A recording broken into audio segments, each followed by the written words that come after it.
Perkenalkan, nama saya Nuria Sitanggang. Sekarang kita akan membahas tentang komitmen mutu di dalam sebuah unit organisasi.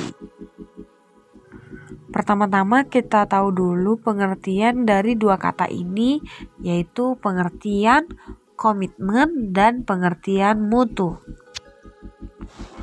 Jadi, komitmen adalah suatu sikap setia dan tanggung jawab seseorang terhadap sesuatu, baik itu diri sendiri, orang lain, organisasi, maupun hal tertentu.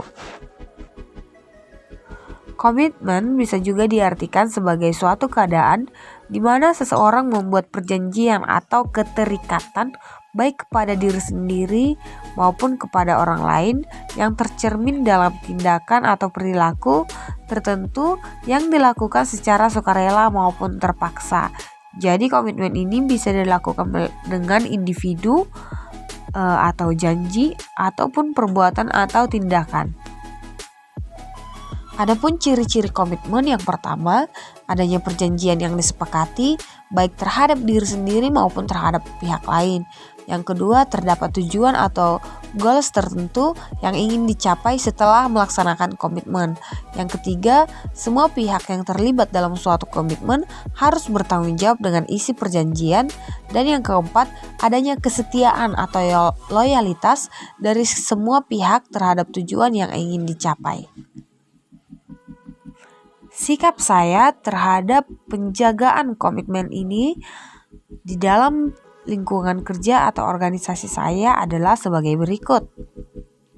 Contoh penerapan komitmen yang saya terapkan yaitu dengan menjaga piket. Contohnya, saya melakukan dan menjaga piket ini sampai jam yang sudah ditetapkan atau sesuai dengan jam yang sudah dijanjikan sebelumnya.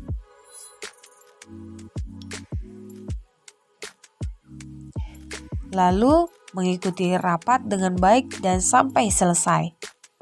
Menerima tugas dari siswa dan menjaga protokol kesehatan sesuai dengan yang berlaku. Selanjutnya kita akan membahas mutu. Jadi, menurut Crosby, mutu adalah sesuai yang disyaratkan atau distandarkan, yaitu sesuai dengan standar mutu yang telah ditentukan baik inputnya, prosesnya, maupun outputnya. Beberapa hal yang perlu dibahas terkait mutu. Yang pertama adalah konsep efektivitas, efisiensi, inovasi, dan mutu layanan. Yang pertama kita bahas konsep efektivitas.